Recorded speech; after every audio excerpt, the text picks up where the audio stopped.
नमस्कार देवी और सज्जनों, मैं Swapnil Agamane NJ India invest की ओर से और अपने साथी कर्मचारी असीम जाना जी की ओर से आपका सहर्ष स्वागत करता हूँ। धन्यवाद।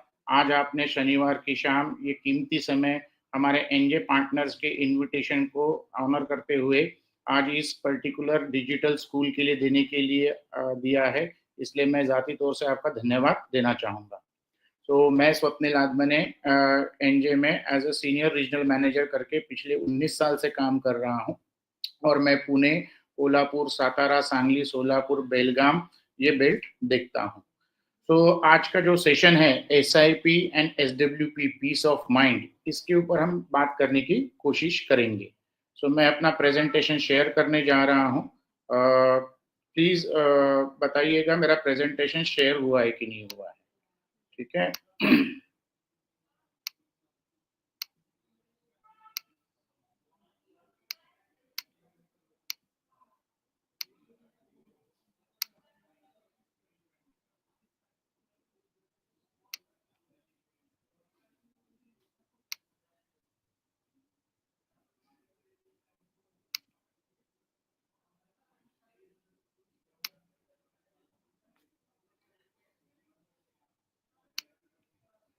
Is it visible now?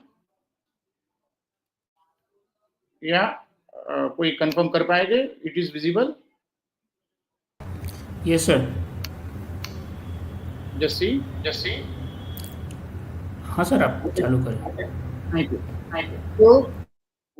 जैसा कि आप जानते हैं कि लाइफ के हर एक एस्पेक्ट में एक साथी का होना बहुत ज़रूरी है। May be in life, personal life, financial life, professional life, क्योंकि वो साथी हमें मोटिवेट करता है, हमें प्रेरित करता है, हमें आगे की राह दिखाता है, विजन दिखाता है और हमारा हौसला बढ़ाता है।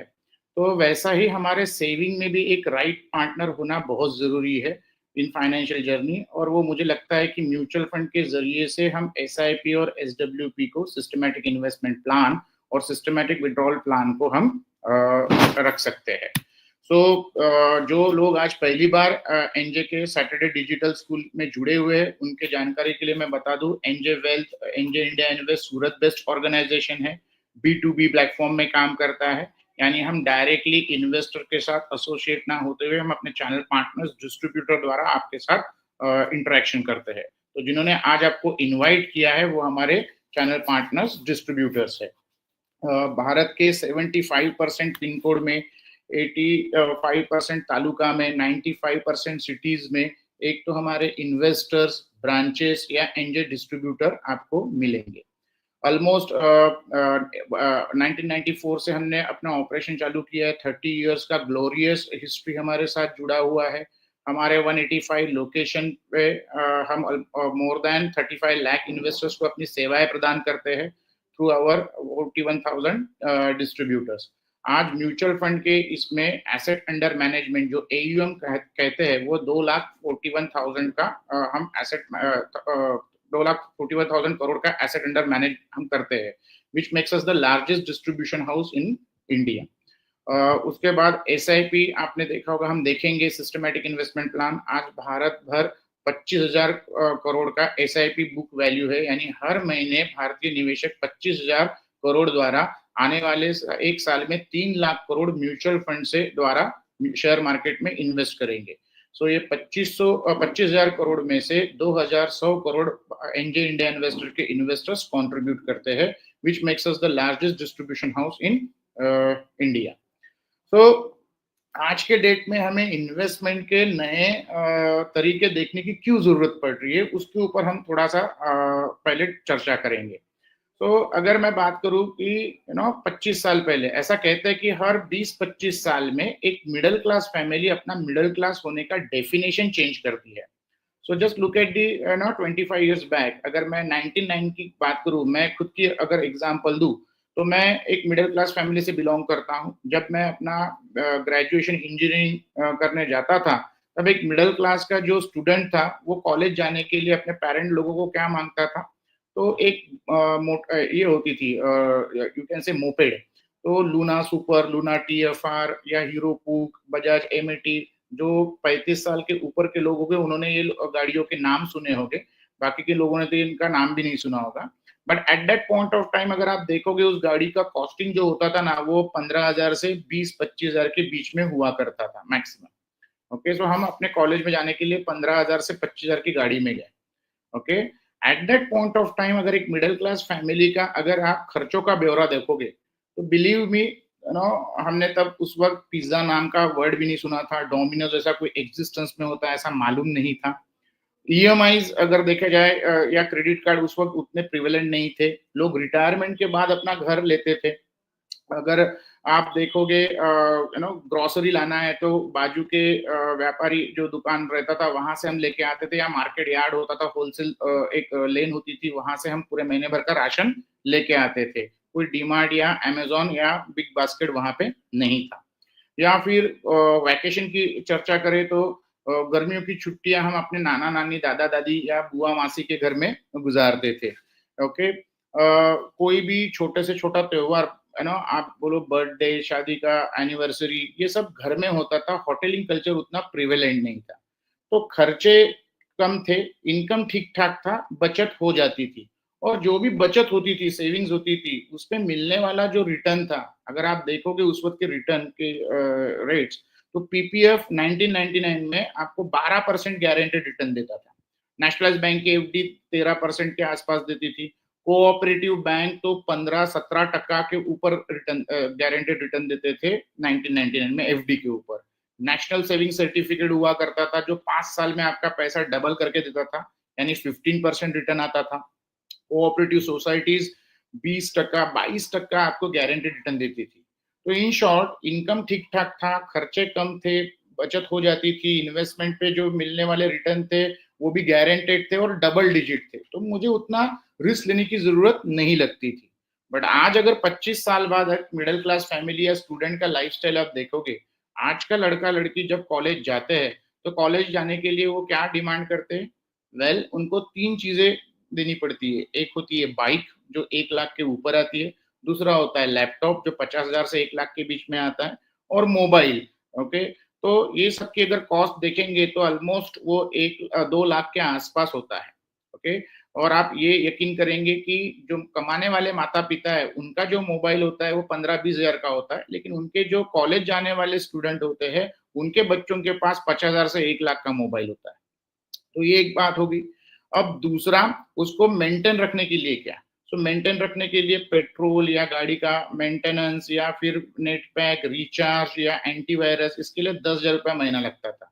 मुझे उस वक़्त याद है, मुझे 500 रुपया महीना लगता था, आज के स्टूडेंट में वो 10,000 रुपया महीना लगता है। अब देखते हैं मिडिल क्लास फैमिली का रहन-सहन। तो almost most of the people are having EMI और क्रेडिट कार्ड कल्चर।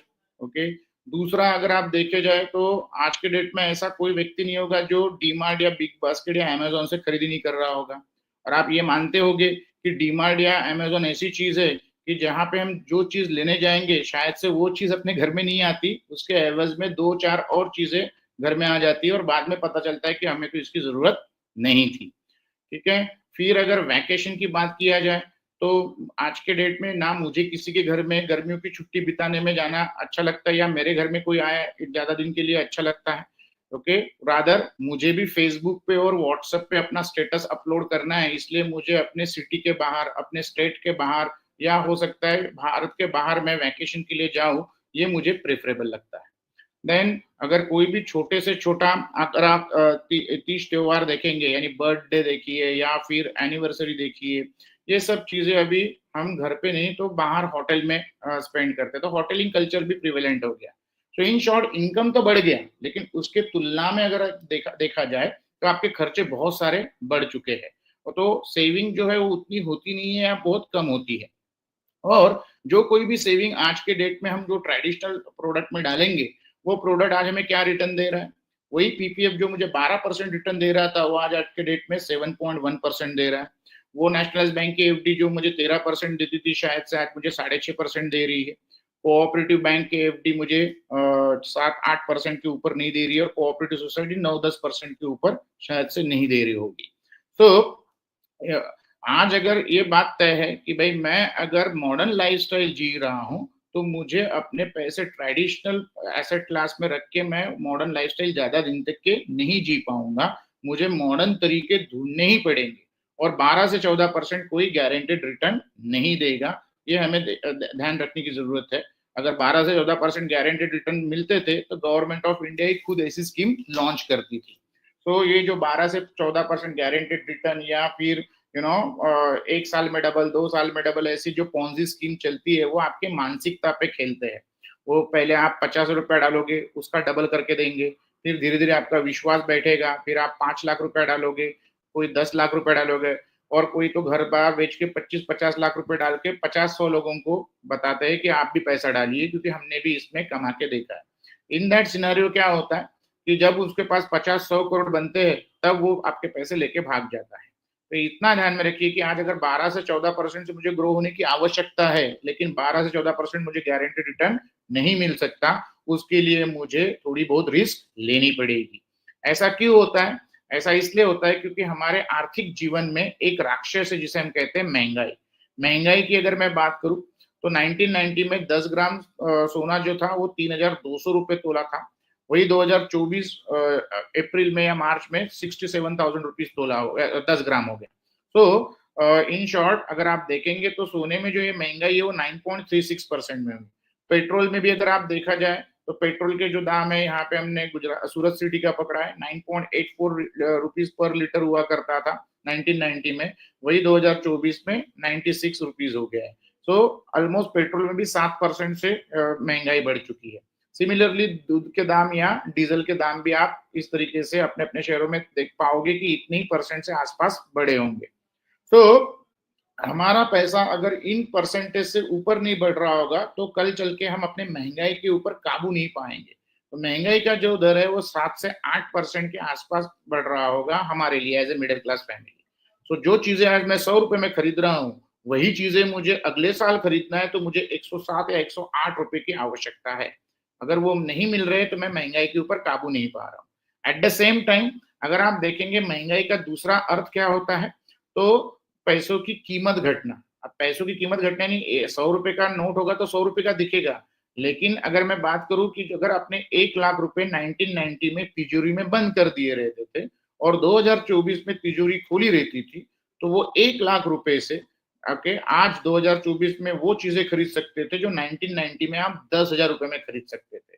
तो 1 लाख रुपया तो है, लेकिन कीमत घट गई, यानी चीजें आप जो आपका परचेसिंग पावर जिसे कहते हैं, खरीदने की क्षमता, वो आपकी 1 लाख रुपए के हिसाब से कम हो गई। तो इसका इम्पैक्ट कहाँ पे पड़ेगा? इसका इम्पैक्ट हमारे रोजमर्रा के लाइफ पे पड़ता है। फॉर एग्जाम्पल अगर मैं 2014 की बात करूं, एक मिडिल क्लास फैमिली का घर खर्चा 25,000 महीना का था, ओके, और 7% से महंगाई अगर मैं पकड़ू तो 2024 में वही घर खर्चा 50,000 महीने का हुआ होगा। तो ऑलमोस्ट 10 साल में डबल। तो इसी तरीके से अगर 7% से ये घर खर्चा बढ़ रहा है, तो आने वाले 10 साल में मुझे वो 97,000 रुपीज महीने का खर्चा करना पड़ेगा। उतना ही लीटर पेट्रोल, उतनी ही किलो सब्जी, उतनी ही इलेक्ट्रिसिटी, सब उसी प्रपोर्शन में। तो अगर हम उस वक्त 1 लाख रुपया महीने का खर्चा भी कर रहे होंगे, तब भी उस वक्त के मिडिल क्लास ही कहलाएंगे, उस वक्त के हम अमीर नहीं होंगे। As far as higher education is concern, 2014 में किसी कॉलेज की फीस सपोज 8 लाख रुपीज थी और 7% महंगाई में पढ़ाओ, तो 2024 में उसी कॉलेज की फी, कोर्स फी जो होगी वो ऑलमोस्ट 15,75,000 के आसपास होगी। और इसी को मैं एक्स्ट्रापोलेट करूं आने वाले 10 साल में, तो 2034 में उसी कॉलेज की उसी कोर्स की फी ऑलमोस्ट 31 लाख रुपीस की होगी। सो ऐसा ही घर खर्चा, ऐसा ही खर्च जो है वो बच्चों की शादी में भी अपने को देखने को मिलेंगे। तो इसके लिए हमें इन्वेस्ट करना चाहिए। तो इन्वेस्ट का मतलब क्या है, डेफिनेशन क्या है? तो इन्वेस्ट का यानी डेफिनेशन अगर मैं बात करूं, ऐसी संपत्ति तैयार करना जो आने वाले फ्यूचर नीड को हमें उसको अचीव कर पाए। तो ऑब्वियसली फ्यूचर नीड आने वाली है, तो जो नीड है उसका महंगाई द्वारा उस वक्त कितनी कीमत होगी वो हमें मालूमात करना पड़ेगा, या उस कीमत के ऊपर हमें हमारे पैसे बनने चाहिए, तब जाके हम अपना स्टैंडर्ड ऑफ लिविंग मेंटेन रख पाएंगे या वो हमारी फ्यूचर की नीड हम अचीव कर पाएंगे। तो इसीलिए हमें इन्वेस्ट करना बहुत जरूरी है। अभी इन्वेस्ट करना है तो नॉर्मली आपको 3 स्टेप फॉलो करने पड़ेंगे। पहला जो स्टेप है वो है स्टार्ट अर्ली। जितने जल्दी आप चालू कर सकते हो उतने जल्दी आप चालू कीजिए। दूसरा जो है ऐसी जगह इन्वेस्ट कीजिए जो आपको ऐसी जगह इन्वेस्ट कीजिए जो आपको महंगाई के ऊपर काबू पा सके। और तीसरा जो होता है, इन्वेस्ट रेगुलरली। सिर्फ एक बार इन्वेस्ट कर दिया हो गया, ऐसा नहीं है, आपको रेगुलर इन्वेस्ट करना पड़ेगा। तो पहला पार्ट हम देखते हैं, स्टार्ट अर्ली। स्टार्ट अर्ली यानी क्यों जल्दी चालू करना चाहिए, उसके लिए मैं एक उदाहरण देता हूं। एक दो मित्र है, एक है मिस्टर अर्ली, जो नाम की तरह अर्ली है। ओके, वो सब कुछ बराबर वक्त पे करते हैं। वो जॉब पे लगे, उम्र 25वें साल में जॉब पे लगे और दूसरे महीने से उन्होंने इन्वेस्टमेंट करना चालू कर दिया। ऑन एन एवरेज जो रिटायरमेंट एज होता है वो 60 साल का होता है। तो 25 साल वाले आदमी को अगर 60वें साल में रिटायर होना है तो उनके पास 35 साल बचे, जिन्होंने 35 साल तक की उन्होंने इन्वेस्टमेंट की।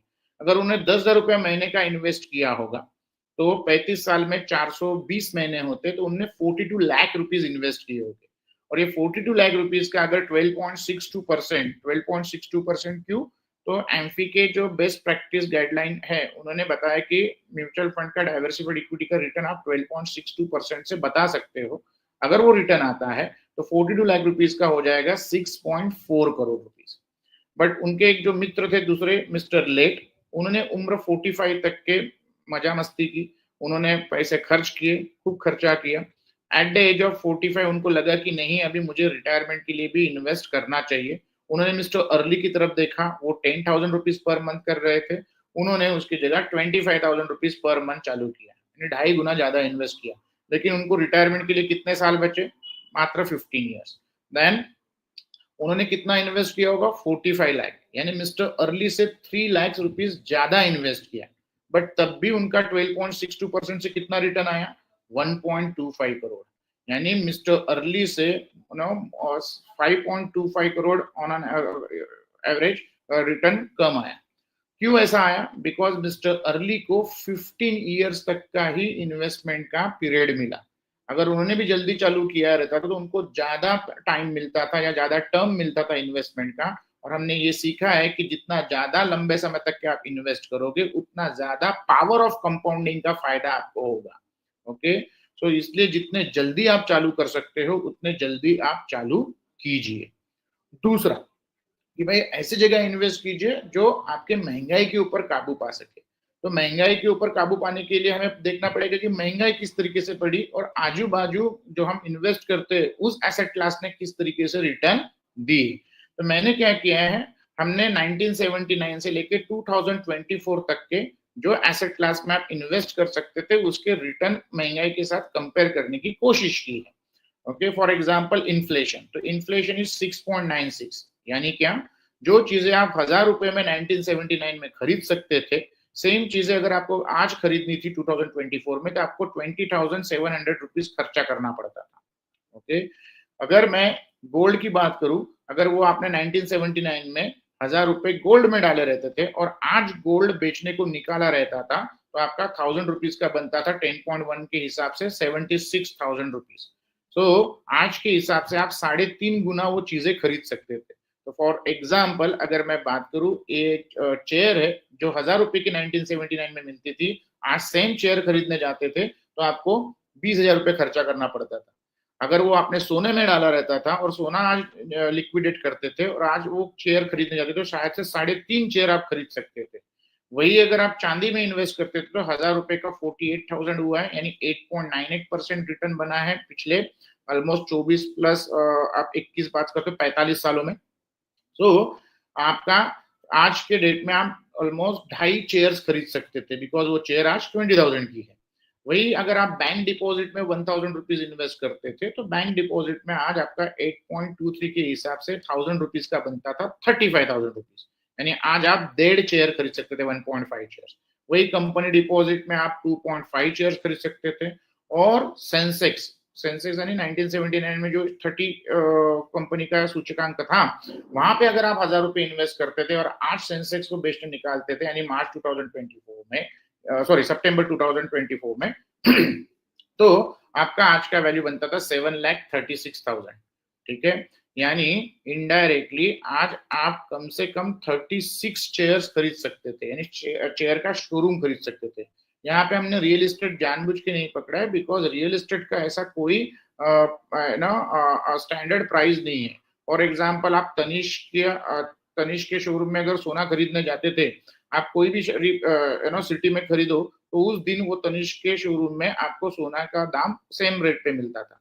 या फिर आप कोई भी बैंक में, लेट्स से एसबीआई बैंक में आप एफडी करने जाते थे, तो कोई भी शहर में अगर आज आप के दिन एफडी करोगे तो आपको सेम रेट मिलता था। बट रियल एस्टेट का ऐसा नहीं है, आपको हर शहर में अलग अलग प्राइजेस होंगे, शहर के हर एक एरिया में अलग अलग प्राइजेस होंगे, तो एप्पल टू एप्पल कंपेयर नहीं किया जा सकता। तो इसके लिए हमने क्या देखा कि इक्विटी में एकमात्र जरिया है जहां पे हम महंगाई के ऊपर अच्छा रिटर्न बना सकते हैं या वेल्थ बना सकते हैं। अब इक्विटी में निवेश करने के अलग अलग तरीके हैं, तो हम कहाँ कहाँ पे निवेश कर सकते हैं। तो फॉर एग्जांपल इक्विटी में अगर निवेश करना है तो मैं खुद का अगर बिजनेस चालू कर सकता हूँ, मैं डायरेक्टली शेयर्स में इन्वेस्ट कर सकता हूँ, मैं म्यूचुअल फंड के इक्विटी म्यूचुअल फंड में इन्वेस्ट कर सकता हूँ, मैं ULIP unit link insurance plan ले सकता हूँ। ओके, ऐसे अलग अलग तरीके में आप इन्वेस्ट कर सकते हो। तो म्यूचुअल फंड की हम बात करेंगे कि म्यूचुअल फंड कैसे काम करता है। सो पहले म्यूचुअल फंड का हम स्ट्रक्चर देख लेते हैं कि let's say we all are investors, हमारी एक क्षमता के अनुसार हमारे पास पैसे है निवेश करने के लिए, वो हम म्यूचुअल फंड को देते हैं। तो भारत में म्यूचुअल फंड ट्रस्ट के रूप में काम करता है। ट्रस्ट यानी विश्वास, आपका पैसा लेके भागेगा नहीं। 100 रुपए का 40 रुपया, 50 रुपया, 30 रुपया कुछ भी हो सकता है, कम हो सकता है, लेकिन वो पैसे आपको वापिस देके ही उनको वो बाहर जा सकते हैं। तो क्यों? इसके लिए क्योंकि इसका जो ये है वॉचडॉग या आप बोल सकते हो रेगुलेटर, वो सेबी के अंडर आता है, security exchange board of India के अंदर। तो आज on an average 46 fund houses है, 46 फंड हाउसेस मिला के 65 लाख करोड़ के ऊपर एसेट अंडर मैनेज कर रहे हैं। ओके, सो ये ट्रस्ट का ही नाम होता है, भाषांतर होता है विश्वास। ओके, तो हर एक म्यूचुअल फंड ट्रस्ट जो होती है वो अपनी एक एसेट मैनेजमेंट कंपनी फॉर्म करती है, जिसे हम कहते हैं एएमसी, क्योंकि कल चल के हमारा पैसा बढ़ाने वाले हैं या संपत्ति तैयार करने वाले हैं। संपत्ति को इंग्लिश में कहते हैं asset. To manage this asset, हर एक म्यूचुअल फंड कंपनी अपना एसेट मैनेजमेंट कंपनी फॉर्म करते हैं। उनके फंड मैनेजर और रिसर्च वर्कर होते हैं, वो अलग अलग मार्केट का रिसर्च करके आपका पैसा इन्वेस्ट करते हैं। तो लोगों को ऐसा लगता है कि म्यूचुअल फंड खाली शेयर मार्केट में पैसा लगाता है, ऐसा नहीं है। आप अपने इन्वेस्टमेंट होराइजन के अनुसार अपना पैसा अलग अलग टाइप के म्यूचुअल फंड में लगा सकते हो। पैसा कहते हैं कि 2 दिन के लिए भी निवेश करना है तो म्यूचुअल फंड है, और 50 साल 100 साल के लिए भी निवेश करना है तो अलग टाइप के म्यूचुअल फंड है। ओके, सो हमने क्या देखा, पहले तो कि ये रेगुलेटेड प्रोडक्ट है, दूसरा expert fund manager research worker manage करते हैं, और तीसरा इसमें डाइवर्सिफिकेशन है। डाइवर्सिफिकेशन इन द सेंस आप अपना पैसा 100 रुपए का 100 रुपए इक्विटी में डाल सकते हो, थोड़ा पैसा इक्विटी या डेट में डाल सकते हो, लाइक हाइब्रिड फंड। आप अपना पैसा इक्विटी, डेट, गोल्ड ऐसा भी डाल सकते हो, मल्टी एसेट एलोकेशन फंड। तो डाइवर्सिफिकेशन है in the asset class as well as diversification in the security. यानी अगर मेरे पास 20,000 रुपए है और सपोज मैं आज शेयर मार्केट में जाता हूँ, और अगर मैं एबीसी कंपनी का कोई शेयर लेता हूँ जिसका भाव 1,000 रुपया है, तो 20,000 रुपीज में मैं खाली 20 शेयर ले पाऊंगा। बट अगर यही मैं म्यूचुअल फंड को देता हूँ तो मेरे 20,000, किसी के 50,000, 1 लाख, 10 लाख, 50 लाख, ऐसे अगर फंड मैनेजर को 1,000 करोड़ रुपए मिलते हैं, तो हो सकता है कि वो 5-1 करोड़ एबीसी कंपनी में डाले, ठीक है, 5-10 करोड़ दूसरे सेक्टर के सीडीई कंपनी में डाले, 5-1 करोड़ वो और दूसरी सेक्टर की कंपनी में XYZ कंपनी में डाले। तो इनडायरेक्टली मेरे 20,000 अलग अलग सेक्टर की कंपनी में निवेश हुए होंगे।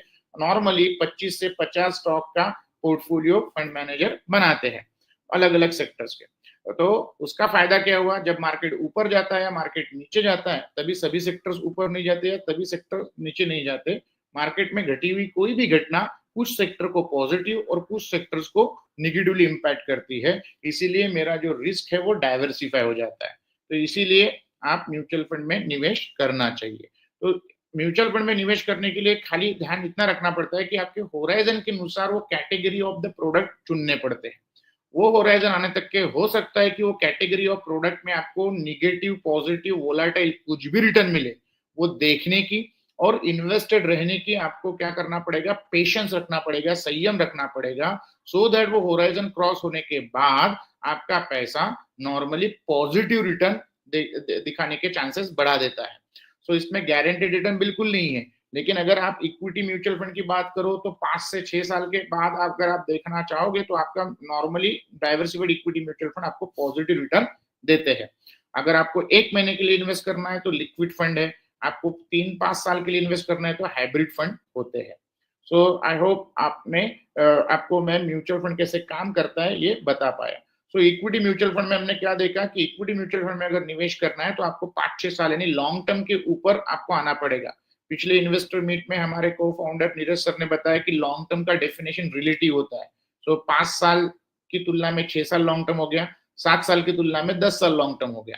तो आपका लॉन्ग टर्म क्या है वो अगर डिसाइड करना है तो आप किसी फाइनेंशियल नीड यानी बच्चों की पढ़ाई, बच्चों की शादी या अपना रिटायरमेंट, इन फाइनेंशियल नीड जो 5 से 7 साल के बाद आने वाले उसके साथ आप एसोसिएट करोगे तो शायद से आपको लॉन्ग टर्म आप बने रहोगे। सो म्यूचुअल फंड में फायदा क्या है? लिक्विडिटी है। लिक्विडिटी यानी क्या? आप कभी भी पैसा डाल सकते हो, कभी भी पैसा निकाल सकते हो। ट्रांसपेरेंसी है, आपका पैसा कौन से सिक्योरिटीज में गया है उसका पोर्टफोलियो वो हर महीने डिस्प्ले करते हैं, तो आपको पता चलेगा कि कौन से कंपनियों के सिक्योरिटीज में आपका पैसा गया है। और कन्वीनियंस भी है, आप रेगुलर पैसा इन्वेस्ट कर सकते हो, कभी भी थोड़ा लमसम पैसा है तो बीच में डाल सकते हो, बीच में पैसे निकाल सकते हो, रेगुलर पैसे निकाल सकते हो। सो इसकी वजह से म्यूचुअल फंड एक एक आज के डेट में पॉपुलर कॉन्सेप्ट हुआ है इन्वेस्ट करना। अब तीसरा जो हमने देखना है वो है इन्वेस्ट रेगुलरली। सो आप जब इन्वेस्ट कर रहे हो तो म्यूचुअल फंड में दो तरीके से निवेश कर सकते हो, वन टाइम और दूसरा होता है रेगुलर। सो जो रेगुलर निवेश करने का तरीका होता है आप डेली कर सकते हो, वीकली कर सकते हो, मंथली कर सकते हो, क्वार्टरली कर सकते हो, उसे हम कहते हैं SIP, systematic investment plan. Okay, जो प्रचलित है वो है मंथली SIP। हर महीने एक फिक्स तारीख को एक फिक्स राशि आपके एक बैंक अकाउंट में से निकल के जो आपने म्यूचुअल फंड की स्कीम चुनी होगी उसमें निवेश होता रहेगा उतने पीरियड के लिए जितना पीरियड आपने सिलेक्ट किया होगा, 10 साल, 20 साल, 50 साल, 100 साल। ओके, सो इसे कहते हैं SIP। जब आप म्यूचुअल फंड खरीदते हो तो म्यूचुअल फंड का जो भाव होता है उसे हम कहते हैं NAV, नेट एसेट वैल्यू। ठीक है, और जो म्यूचुअल फंड आप लेते हो तो जो मिलता है, जैसा शक्कर हमें किलो में मिलती है वैसे म्यूचुअल फंड हमें यूनिट्स में मिलते हैं। तो फॉर एग्जाम्पल अगर आपके पास 4000 रुपीज है और आज NAV 10 रुपीज है और आज आप वन टाइम इन्वेस्ट करने गए 4000 रुपीज, तो 4000 डिवाइडेड बाय 10 यानी आपको 400 यूनिट्स मिले। क्यों SIP करना चाहिए? तो one of the reason is कि भाई वोलेटिलिटी को ये कर्टेल करते हैं, बिकॉज हमारी इच्छा क्या है कि भाई जब मार्केट गिरे, जब चीजों के दाम गिरते हैं तब हमने ज्यादा खरीदनी चाहिए, और जब मार्केट बढ़े, ओके, चीजों के दाम बढ़े तब हमने कम खरीदनी चाहिए। तो SIP आपके लिए ना बेझिझक ये काम कर देता है। कैसे? तो फॉर एग्जाम्पल वो 4000 रुपए वन टाइम में इन्वेस्ट करते हुए 1000 रुपीज में हर महीने इन्वेस्ट कर रहा हूँ। सो लेट से 1000 रुपीज मैंने इन्वेस्ट किए, 10 रुपीज का NAV था तो मुझे इस महीने 100 यूनिट्स मिले। अगले महीने NAV नीचे गिरी, 9 रुपीज हो गई, फिर से मैंने 1000 रुपीज निवेश किए, अब मुझे 111 यूनिट्स मिले, यानी ज्यादा यूनिट्स मिले। अगले महीने NAV कम हुई, 8 रुपीज हो गई, फिर से मैंने 1000 रुपीज इन्वेस्ट किए, मैंने 125 यूनिट्स मिले। और जब NAV बढ़ गई 11 रुपीज, तब मैंने फिर से 1000 रुपीज यूनिट्स इन्वेस्ट किए तो मुझे 19.91 यूनिट्स मिले। तो NAV कम, मुझे ज्यादा यूनिट्स मिले, NAV बढ़ गई, मुझे कम यूनिट्स मिले। तो अब हमें टाइमिंग करने की जरूरत ही नहीं है। सो इन दिस केस अगर आप देखोगे 4 महीने में ये SIP वाले इन्वेस्टर ने 427 यूनिट्स लिए, जबकि वन टाइम इन्वेस्टर ने 400 यूनिट्स मिले। आज अगर वो 427 यूनिट्स 11 रुपीज पे अगर वो बेचने जाता है तो उनको 4700 के आसपास पैसे मिलेंगे, जबकि लमसम वाला इन्वेस्टर बेचने जाता है तो उसको 4400 रुपीज ही मिले। तो हमने ये देखा कि SIP गिरते हुए मार्केट में या वोलाटाइल मार्केट में अच्छा काम करती है। खाली सिर्फ जब मार्केट वन साइडेड बढ़ता है तब SIP के रिटर्न लमसम से कम आते हैं, लेकिन हमें मालूम नहीं कि आने वाले समय में मार्केट रेगुलर ऊपर बढ़ते जाएगा या नहीं जाएगा। इसीलिए किसी भी सिनेरियो में SIP द्वारा किया हुआ इन्वेस्टमेंट लमसम से डिसेंट दिखता है। ठीक है, ये सबसे इंपॉर्टेंट चीज है। क्यों टाइमिंग करने की जरूरत नहीं है या आपको नसीब का सहारा लेने की जरूरत नहीं है। ये स्लाइड ये बताता है कि हमने 45 साल का स्टडी किया, इसमें 3 टाइप के इन्वेस्टर लिए। एक मेरे जैसा इन्वेस्टर जो हमेशा बदनसीब है, वो हमेशा साल के एक बार इन्वेस्ट करता है, बट वो ऐसे दिन इन्वेस्ट करता है कि जिस दिन मैंने इन्वेस्ट किया उसके दूसरे दिन ही मार्केट उस साल का सबसे ज्यादा नीचे गिरता है। तो अगर लेट से मैंने कल इन्वेस्ट किया या मंडे को इन्वेस्ट किया और 2024 का जो मंडे था उसी दिन सबसे ज्यादा नीचे गिर जाएगा। फिर मैं 2025 में निवेश करूंगा, अगले दिन 2025 का सबसे ज्यादा नीचे गिर जाएगा। ऐसा मैं 45 बार कर रहा हूं और 45 बार मैं बदनसीब हूं। ऐसा हो सकता है कि भाई हर बार नसीब साथ ना दे। अगर ऐसा भी हुआ तो भी 45 सालों में लमसम वन टाइम इन्वेस्ट करने वाला हर साल का रिटर्न जो आएगा उस इन्वेस्टर का आएगा 13.89, तब भी महंगाई के ऊपर ज्यादा आया। आप में से एक बहुत खुश नसीब इन्वेस्टर है जिनको मालूम है कि मार्केट साल का सबसे ज्यादा किस दिन ऊपर बढ़ने वाला है और उसके पहले दिन आप इन्वेस्ट कर देते हो और आप ऐसा 45 बार वन टाइम लमसम इन्वेस्ट कर रहे हो हर बार। ओके, सो तब भी उस खुश नसीब इन्वेस्टर ने कितना कमाया? 16.03, यानी कितना परसेंट कम बदनसीब इन्वेस्टर ने कम कमाया? 3%।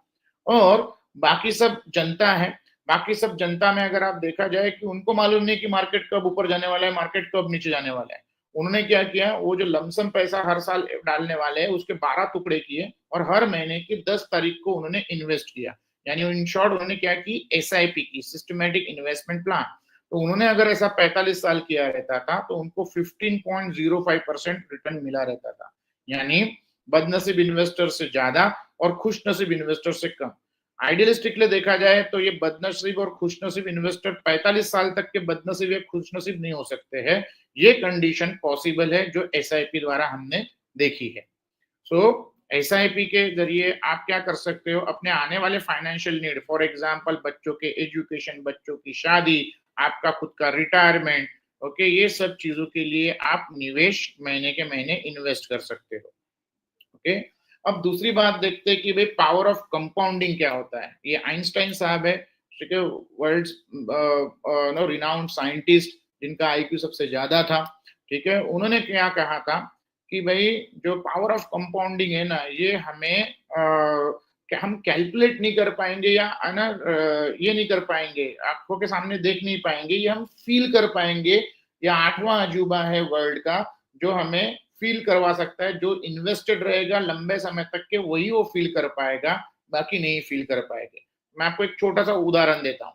एक गोल्डन रूल ऑफ 72 कहते हैं। 72 ऐसा आंकड़ा है जो 72 को अगर आप किसी परसेंटेज रिटर्न से डिवाइड करेंगे तो आपका पैसा कितने साल में डबल होता है ये आपको मालूम पड़ेगा। तो फॉर एग्जाम्पल अगर 12% रिटर्न आता है तो 72 डिवाइड बाई 12 यानी 6 ईयर में आपका पैसा डबल होगा कंपाउंडेड एनुअली। ठीक है, तो हर 6 साल में आपका पैसा डबल होगा। तो 1 लाख का 6 साल में हो गया 2 लाख, फिर 12 साल में हो गया 4 लाख, फिर 18 साल में हो गया 8 लाख, फिर 24 साल में हो गया 16 लाख और 30 साल में हो गया 32 लाख। यानी 1 लाख का 32 गुना 12% से हो सकता है अगर मैं 30 ईयर्स वहां पे इन्वेस्टेड रहूं। यही उन्होंने यहाँ पे कैलकुलेशन के हिसाब से बताया है। ठीक है, सो एसआईपी हमने क्या देखा कि एसआईपी अभी जो हमने देखा कि भाई पीस ऑफ माइंड क्यों कहता हूं, क्योंकि helps in become financially discipline. अगर मैं बोलूं कि मुझे 2,40,000 रुपया साल के मैं इन्वेस्ट करना चाहता हूं वन टाइम, शायद से वो पॉसिबल नहीं होगा, बट 20,000 रुपीज पर मंथ मेरे लिए पॉसिबल होगा। इसीलिए हम ईएमआई लगाते हैं, बट ईएमआई से कभी भी अच्छा है एसआईपी। ठीक है, क्योंकि ईएमआई आपको देना ही पड़ेगा। एसआईपी आप कभी थोड़ा बंद कर सकते हो, जॉब पे नहीं गए तो बंद कर सकते हो, लेकिन ईएमआई जॉब पे जाओ ना जाओ आपको देना पड़ेगा। Regular investment irrespective of market condition होता है, बराबर। सो मार्केट ऊपर जाए तब भी निवेश होगा, मार्केट नीचे जाए तब भी निवेश होगा। इसकी वजह से आपका रूपी कॉस्ट एवरेजिंग होता है जो हमने देखा। और लंबे समय तक के आप निवेश करते हो तो पावर ऑफ कंपाउंडिंग का बेनिफिट आपको मिलता है। अब वो अगर देखना है तो हम नेक्स्ट स्लाइड में देखेंगे। तो आप पूछते होगे कि नो ऐसे कितने स्कीम है। तो ऑलमोस्ट 25 साल कंप्लीट करने वाले 41 डाइवर्सिफाइड इक्विटी स्कीम है, एक दो नहीं 41 है जिन्होंने 25 साल तक के एग्जिस्टेंस रखा है और अभी भी चालू है। अगर उन स्कीम में 10,000 रुपीज में इक्वली डिवाइड करता था तो on an average 240 rupees per scheme आती थी। अगर मैं 240 रुपीज पर स्कीम 41 स्कीम में इन्वेस्ट करता था तो 10,000 रुपीज पर मंथ होती थी। और अगर मैं 25 साल करता था तो 25 साल में 300 मंथ्स होते। 300 मंथ्स यानी 30 लाख रुपीज आप इन्वेस्ट करते थे। 30 लाख रुपीज का ऑन एन एवरेज बनता था 4.1 करोड़, यानी 17.52% रिटर्न बना है। फिर भी हम 12.62% ही बताते हैं। और लमसम में अगर देखा जाए 41 स्कीम में 1,00,000 यानी 2,500 रुपया हर स्कीम में इक्वली डिवाइड किया रहता था, तो 1,00,000 रुपए का 53 लाख रुपीज बनता था। तो पावर ऑफ कंपाउंडिंग जितना लंबा समय तक के रुकोगे उतना अच्छा है। दूसरा, जब कभी भी आप एसआईपी करो तो याद रखिए पहले 5 साल किसी भी लॉन्ग टर्म एसआईपी के बहुत इंपॉर्टेंट होते हैं। ऐसा देखा गया है कि नॉर्मली किसी भी स्कीम में अगर आप पहले 5 साल एसआईपी कंटिन्यू करते हो तो 50 से 65% प्रतिशत यूनिट्स आप पहले 5 साल में लेते हो अगर 20 साल की एसआईपी करने जा रहे हो। यानी 20 साल आप पैसे भरने वाले थे, अगर आप उसमें से पहले 5 साल एसआईपी कंटिन्यू रखते हो तो जो 20 साल में यूनिट खरीदने वाले थे उसमें से 50 से 65% यूनिट्स आप पहले 5 साल में खरीदते हो। ऐसा क्यों होता है?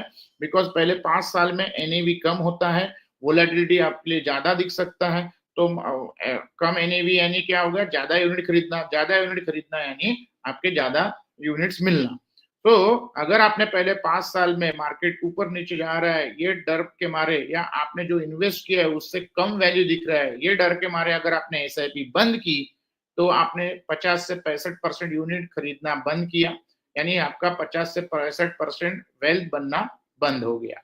इसलिए पहली 5 साल अग्नि परीक्षा होती है। Please do continue your SIP for the first 5 year और long term, as long as आप अपने उसको फाइनेंशियल नीड को एसोसिएट कर रहे हो। दूसरा इंपॉर्टेंट बात, जब कभी भी आप एसआईपी करो तो नॉर्मल एसआईपी मत कीजिए, नॉर्मल एसआईपी की जगह आप एसआईपी टॉपअप कीजिए। अब नॉर्मल एसआईपी यानी क्या होता है? अगर मैंने 5,000 रुपीज पर मंथ का डिसाइड किया और 20 साल तक के एसआईपी कर रहा हूं तो 20वें साल में भी 5,000 रुपीज पर मंथ ही जाएगा। बट आज के 5,000 रुपीज आपको शायद से मायने रखते होगे, 20 ईयर्स लेटर आपको आज के उस वक्त के 5,000 कुछ भी नहीं लगेंगे। फॉर एग्जाम्पल यहाँ से उल्टा चलते हैं कि 20 साल पहले अगर आपने 500 रुपया अगर आपने देखा होगा तो 500 रुपया आपके लिए बहुत मायने रखते होगे, लेकिन आज 20 साल बाद 500 रुपए शायद से उतने मायने नहीं रखते होगे बिकॉज उसका परचेसिंग पावर कम हो गया। सो अगर मेरा इनकम बढ़ रहा है, अगर मेरा एक्सपेंस बढ़ रहा है तो मेरी सेविंग भी बढ़नी चाहिए, और सेविंग बढ़ने का बहुत उत्तम तरीका जो है वो है एसआईपी टॉपअप। एसआईपी टॉपअप में आप क्या करते हो? आज ही जब आप एसआईपी करते हो तभी आप बताते हो कि मेरी एसआईपी हर साल इतने रुपए से बढ़नी चाहिए।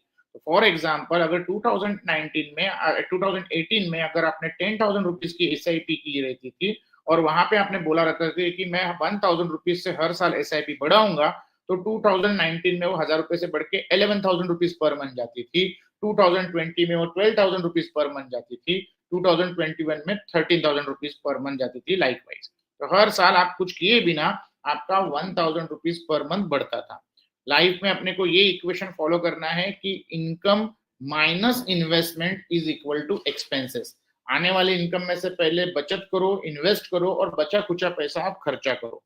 तो एसआईपी टॉपअप ये आपको राइजिंग इनकम के साथ राइजिंग ऑटोमेटिक सेविंग का रूट दे रही है, यानी इनकम माइनस इन्वेस्टमेंट, ये इक्वेशन आपके साथ फॉलो हो रहा है। थर्ड क्या होगा बेनिफिट इसका कि लेट से अगर मैं 10,000 रुपए के एसआईपी से 20 साल में, एग्जाम्पल के लिए मैं बात कर रहा हूँ कि 3 करोड़ रुपए एक्सपेक्ट कर रहा था, तो शायद से वो 3 करोड़ अगर मैं एसआईपी टॉपअप करूँ तो 3 करोड़ के लिए मुझे 20 साल रुकने नहीं पड़ेंगे, मुझे 17-18 साल में वो अचीव हो जाएंगे बिकॉज मेरा इन्वेस्टमेंट अपने आप बढ़ रहा है एसआईपी टॉपअप के माध्यम से। या फिर अगर मैं एसआईपी टॉपअप 20 साल के लिए रखूं तो जो 3 करोड़ बनने वाले थे उससे ज्यादा ही बनेंगे बिकॉज मेरा इन्वेस्टमेंट अमाउंट ज्यादा बढ़ गया। तो सभी जगहों से इसका फायदा है, कोई डाउन साइड नहीं है। ओके, एसआईपी टॉपअप से क्यों बेटर है? तो ये नॉर्मल एसआईपी के साथ अगर मैं कंपेयर करूं, अगर आपने 10,000 रुपए का एसआईपी किया रहता था महीने का नॉर्मल 30 साल के लिए, तो 30 साल में 360 महीने होते हैं, यानी आपने 36 लाख रुपीज इन्वेस्ट किए रहते थे विद 12.62% रिटर्न, उसका वैल्यू बनता था 3.49 करोड़। बट उसी जगह आपने उसको 1,000 रुपीज टॉपअप किया रहता था तो आप 36 लाख रुपीज नहीं, आप 88,20,000 रुपीज इन्वेस्ट करते थे, यानी 52 लाख रुपीज ज्यादा इन्वेस्ट करते थे। ओके, एंड 52 लाख रुपीज ज्यादा इन्वेस्ट करने के बाद आपका एसआईपी टॉपअप से कितना रिटर्न बनता था? वैल्यू बनता था 5.94 करोड़, यानी आपने 52,20,000 रुपीज ज्यादा इन्वेस्ट करके ऑलमोस्ट 2.45 करोड़ रुपए ज्यादा कमाया। आप उतना ही पीरियड इन्वेस्टेड रहे, आपने उतना ही परसेंटेज रिटर्न कमाया, लेकिन जो वैल्यू थी वो आपने कितना इन्वेस्टमेंट अमाउंट डाला उसके ऊपर ये डिपेंड हुआ। सो अभी तक के जो अगर हमने देखा जाए तो अगर मुझे रिटर्न कमाना है या पैसे ज्यादा कमाने हैं, वेल्थ क्रिएट करनी है, तो तीन तरीके देखने पड़ते हैं। एक है लंबा समय, सबसे पहले प्रायोरिटी देना है हमें लंबा समय, पावर ऑफ कंपाउंडिंग के लिए। दूसरा हो सकता है हमारा अमाउंट, और तीसरा हो सकता है हमारा परसेंटेज रिटर्न। तो फॉर एग्जांपल अगर मैं 20 साल के लिए इन्वेस्ट करना चाहता हूं, अगर मैंने खाली लमसम इन्वेस्ट किए, लेट से एग्जांपल 3 लाख, तो 8% से हो जाएंगे उसके 14 लाख, 10% से हो जाएंगे 20.18 लाख एंड 12.5% से हो जाएंगे 31 लाख। ठीक है, तो ज्यादा रिटर्न और ज्यादा समय से हमें ज्यादा पैसे मिले।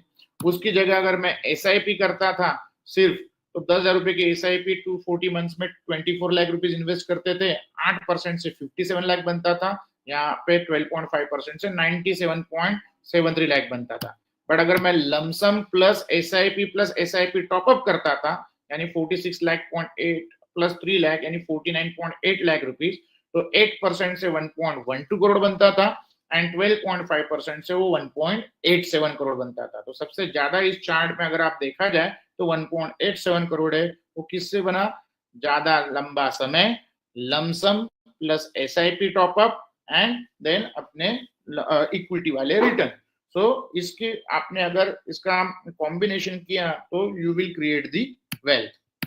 ठीक है, एग्जाम्पल 2 है, I will not cover this with higher amount and higher SIP top up. So इसकी वजह से और ज्यादा पैसा हो सकता है। नाउ आपके क्वेश्चन को अगर पहले थोड़ा सा मार्केट के बारे में बहुत लोग पूछते हैं, लेकिन मुझे मार्केट के ऊपर ज्यादा चर्चा करना पसंद नहीं है। फिर भी मैं जस्ट थोड़ा सा आपको बता दूं कि भाई 1979 से 100 रुपीज से सेंसेक्स चालू हुआ था। 2020 सितंबर की अगर मैं बात करूं तो सेंसेक्स 84,000 पे पहुंच गया था। यानी किसी ने 1 लाख रुपए इन्वेस्ट किए रहते थे 1979 में, आज उसका 8 करोड़ 43 लाख रुपीज बनता था इन 45 ईयर्स। दैट मीन्स उसका जो रिटर्न बना है वो 15.95% रिटर्न बना है। बट ये रिटर्न कमाने के लिए ओके, मार्केट नीचे भी गिरता है ऊपर भी जाता है, वहां पे बना रहना पड़ता है। जब आप SIP करोगे शायद से आपको ना पहले समय आपका जो इन्वेस्टमेंट किया है उससे कम पैसा दिखेगा, आपको डर भी लगेगा। तो मार्केट फॉल आपके लिए नया है, बट मार्केट के लिए मार्केट फॉल बिल्कुल नया नहीं है। पिछले अगर आप देखा जाए ये 45 साल में 20% से ज्यादा मार्केट 9 बार करेक्ट हुआ है। तो ये साल है जिनमें मार्केट करेक्ट हुआ, ये कारण है जिसकी वजह से मार्केट करेक्ट हुआ। Number of days of fall देखो, कितना परसेंटेज नीचे गिरा है, 50%, 56%, यानी आपका पैसा आधा हो गया होगा या उससे ज्यादा टूटा होगा in global financial crisis. But उसके बाद उसका रिकवरी भी आया है और रिकवरी का परसेंटेज भी आया है। तो अगर आप देखोगे वर्स्ट पीरियड यानी 814 डेज का नीचे गिरना और 950 डेज का वापिस आना, ये पूरी एक साइकिल कंप्लीट हुई, यानी 1700-1800 दिन लगे। क्यों हम 5 साल 6 साल बोलते हैं? तो वर्स्ट कंडीशन जो अभी आई है हिस्ट्री में वो 1700-1800 दिनों के ऊपर नहीं दिख रही है। तो अगर आप 5 साल भी कंसिडर करो तो 1900 दिन होते हैं ऑलमोस्ट। ठीक है, ओके। सो इसी वजह से अगर आप 5 साल के ऊपर रुके रहोगे तो ये कंप्लीट साइकिल हो जाएगा और आपके पैसे SIP के माध्यम से बने जाएंगे, बिकॉज हर एक मार्केट साइकिल में आपने SIP द्वारा इन्वेस्ट किया है। तो जब भी मार्केट फॉल आएगा तब आप देखना कि भाई क्या मेरा इससे नीचे पैसा गिरा है, क्या नहीं गिरा है, तो स्टे इन्वेस्टेड, डोंट पैनिक होके आप अपना पैसा मत निकालना, बिकॉज हर एक मार्केट फॉल के बाद एक राइज होता ही है। ठीक है, हमें लंबा पिक्चर देखना है। तो ये हम नहीं कह रहे, गोल्डमैन सैक्स जैसी एक रिनाउंड ऑर्गेनाइजेशन कह रही है कि भारत का जो GDP है वो 2050 में वो हम the third largest economy in the world. Okay, ये यूरो एरिया है, यूरो एरिया ने सब यूरोप पकड़ा है, इसीलिए मैं इकोनॉमी बोल रहा हूँ, कंट्री बोल रहा हूँ। Okay, so which is $22.2 trillion हमारा GDP हो जाएगा, जो आज $4.5 ट्रिलियन के आसपास है। तो यहाँ से भी आने वाले 25 साल में 4 गुना 5 गुना ग्रोथ अभी भी बाकी है। तो ये ग्रोथ, और 2075 में तो we would be the second largest economy in the world. Okay, so जब GDP ग्रो होता है तब एग्रीकल्चर, मैन्युफैक्चरिंग और सर्विस ग्रो होता है, और वो उसकी जो कंपनियां हैं कंट्रीब्यूट करने वाली वो ग्रो होगी, तो ऑब्वियसली वो लिस्टेड कंपनियों के स्पेस में उनकी भी ग्रोथ होगी, मार्केट ग्रोथ होगा, तो हमारी NAV ग्रो होगी। ठीक है, so this is all about SIP. Now हम दूसरे पड़ाव पे चलते हैं, that is SWP, regular income. क्या मैं म्यूचुअल फंड से रेगुलर इनकम ले सकता हूँ? ओके, यस, ले सकते हैं. अभी फिलहाल में अगर देखा जाए तो हमें पास रेगुलर इनकम के कौन से ऑप्शन है? तो वेल, हमारे पास दो ऑप्शन है, एक है FD और दूसरा है रेंटल इनकम. बट अगर आपको रेंटल इनकम की मैं बात करूं तो मैं पुणे में रहता हूँ. पुणे में जिस एरिया में रहता हूँ उस एरिया में एक 2 BHK घर की जो कीमत है फ्लैट की, वो 50 लाख रुपया है. और उसको अगर मैं रेंट पे देने जाऊं तो ऑन एन एवरेज अगर आप देखा जाए तो 10 से 12 हजार रुपए का रेंट आता है. यानी साल भर में अगर देखा जाए तो 1,44,000 रुपीज ऑन 50 लाख रुपीज के घर पे आएगा. ओके, इट मीन्स मेरा जो रेंटल यील्ड हो सकता है वो 2.88% होगा. ओके, ऐसी ही केस भारत के सभी शहरों में होगी. रेसिडेंशियल प्रॉपर्टी में 2 से 3% के ऊपर कोई ज्यादा आपको रेंट नहीं आएगा. एंड कमर्शियल प्रॉपर्टीज में 5 से 6% के ऊपर कोई रेंट नहीं मिलेगा. बट उसके जगह हमें क्या करना पड़ता है? हाई मेंटेनेंस कॉस्ट होता है, टेनेंसी इश्यू हो सकता है, डॉक्यूमेंटेशन एंड लीगल हो सकता है. बैंक FD में अगर मैं बात करूं, लेट से मैं 30 लाख रुपए बैंक FD में डालता हूं और आज मुझे 8% से बैंक FD दे रहा है, तो 30 लाख के ऊपर 8% यानी कितना हो जाएगा? अंदाजन 2,40,000 रुपए, यानी 20,000 रुपीज पर मंथ. ओके, आज तो मेरी अच्छे से कट रही है. बट 5 साल बाद जब मैं FD रिन्यू करने जाऊंगा तो मुझे 30 लाख का 30 लाख ही मिलेगा. लेकिन आज के 30 लाख कभी भी अच्छे है 5 साल के बाद के 30 लाख से, बिकॉज आज के 30 लाख में मैं ज्यादा चीजें खरीद सकता हूँ. इन्फ्लेशन वाइज वो 30 लाख की कीमत 5 साल बाद घट जाएगी. ठीक है, फिर भी मुझे 30 लाख ही मिल रहे, फिर मैं वो FD रिन्यू करूंगा. तो जैसे जैसे हम डेवलपिंग इकोनॉमी की तरफ जा रहे हैं वैसे वैसे हमारे इंटरेस्ट रेट घटेंगे. तो आज 8% की जगह मुझे 5% मिलेंगे या 6% मिलेंगे. तो 30 लाख के ऊपर 6% अगर मैं बात करता हूँ तो मुझे 1,80,000 रुपीज मिलेंगे, यानी 15,000 रुपीज पर मंथ होगा. जो मुझे 20,000 रुपीज मिल रहा था 5 साल बाद घट के वो 15,000 रुपीज हो जाएगा, तो कम हो गया. और तीसरी इंपॉर्टेंट चीज कि जो मेरा घर खर्चा था आज 20,000 रुपीज पर मंथ, वो 5 साल के बाद वो हो जाएगा 22,000 23,000, जबकि मुझे मिलने लगेंगे 15,000 रुपीज.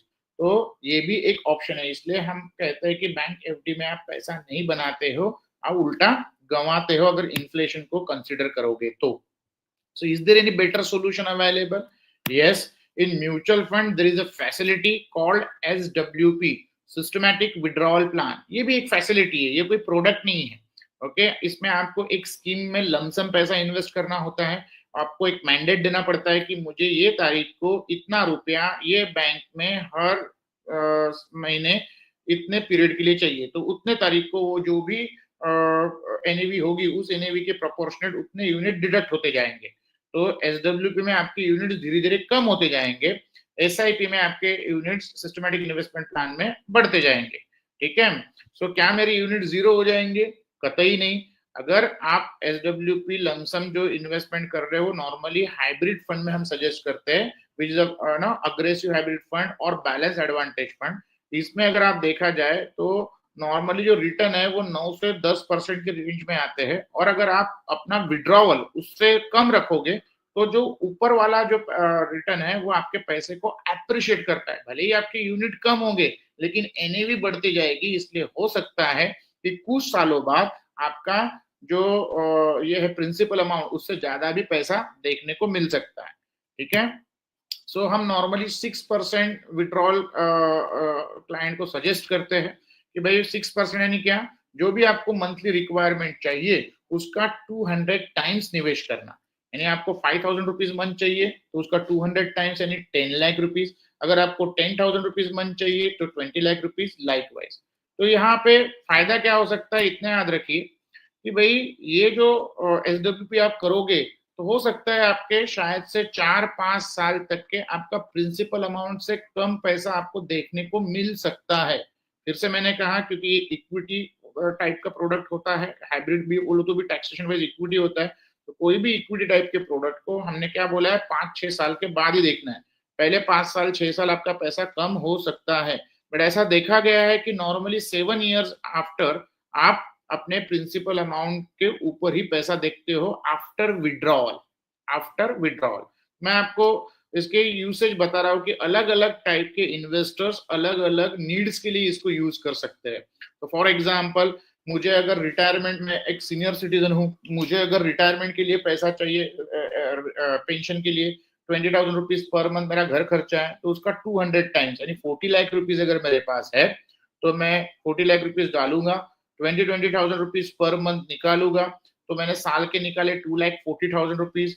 20 ईयर्स तक कैसा करूंगा, तो 2,40,000 इंटू 20 यानी मैंने 48 लाख रुपीज निकाले, 40 लाख रुपीज डाले थे, 48 लाख रुपीज निकाले, और उसका अगर 9.62 रिटर्न परसेंट से रिटर्न एक्सपेक्ट करूं, जो एमफी बेस्ट प्रैक्टिसेस गाइडलाइन हमें सजेस्ट करते हैं कि बैलेंस एडवांटेज फंड के रिटर्न ये हो सकते हैं, तो ये 40 लाख का जो वैल्यू है वो 1.15 करोड़ हो जाएगा।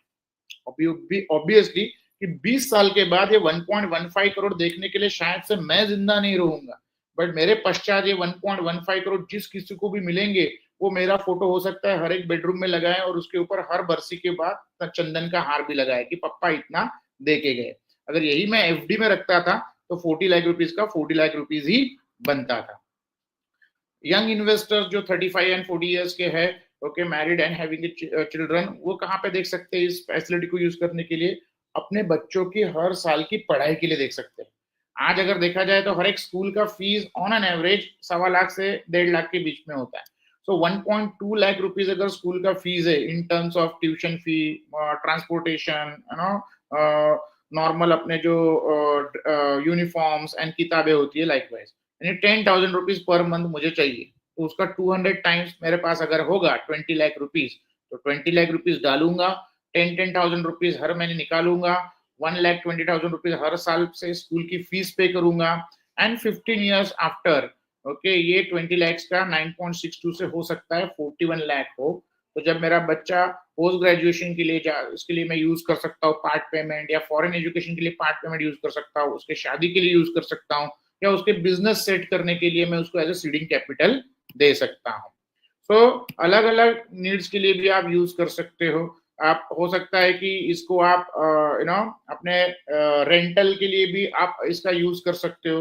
तो फॉर एग्जांपल आज के डेट में हमने देखा कि अगर मुझे 15,000 रुपया रेंट चाहिए, तो नॉर्मली या 50 लाख का अगर मैं डालता हूँ तो 25,000 रुपया मुझे रेंट मिल जाएगा, हर महीने की फिक्स तारीख को मिल जाएगा। ना मुझे एग्रीमेंट करने की जरूरत, ना मुझे ईएमआई भरने की जरूरत, ना मुझे स्टैंप ड्यूटी रजिस्ट्रेशन भरने की जरूरत, ओके, एंक्रोचमेंट होने का डर नहीं, इसके पास कितना पैसा है ये बताने की जरूरत नहीं, ओके, मैं पार्शियल विड्रॉल कर सकता हूँ, या फिर मैं ये अलग अलग दिन में निकाल सकता हूँ, और जब भी निकालूंगा तो 3 वर्किंग डे में मुझे वो पैसे वापस घर पे मिल जाएंगे। तो ये सब चीजें शायद से रियल एस्टेट में अवेलेबल नहीं है, इसलिए आप इसको एक option to regular income of rental income का ऑप्शन भी इसमें देख सकते हो। ठीक है, ये टैक्स का मैं पोर्शन नहीं कवर करूंगा बिकॉज अंडर सेक्शन 80 बहुत कम लोग टैक्स बेनिफिट ले रहे हैं, मैक्सिमम लोग न्यू टैक्स बेनिफिट के ऊपर जा रहे हैं। फिर भी अगर आप ओल्ड टैक्स बेनिफिट लेते हो तो बहुत अच्छी चीज है, बिकॉज ओल्ड टैक्स रिजीम में क्या होता है, income minus investment is equal to आपका एक्सपेंसेस होगा, यानी आप अंडर सेक्शन 80 से 1.5 लाख रुपया 1.5 लाख रुपीज ये कर सकते हो सेव। अंडर सेक्शन 24E जो हाउसिंग लोन का 2 लाख रुपए तक का आप इंटरेस्ट वहां पे क्लेम कर सकते हो, ओके। अंडर सेक्शन 80D आप हेल्थ इंश्योरेंस का आपका खुद का क्लेम कर सकते हो, ठीक है, और सीनियर सिटीजन पेरेंट का भी आप कवर कर सकते हो 25,000 से 75,000।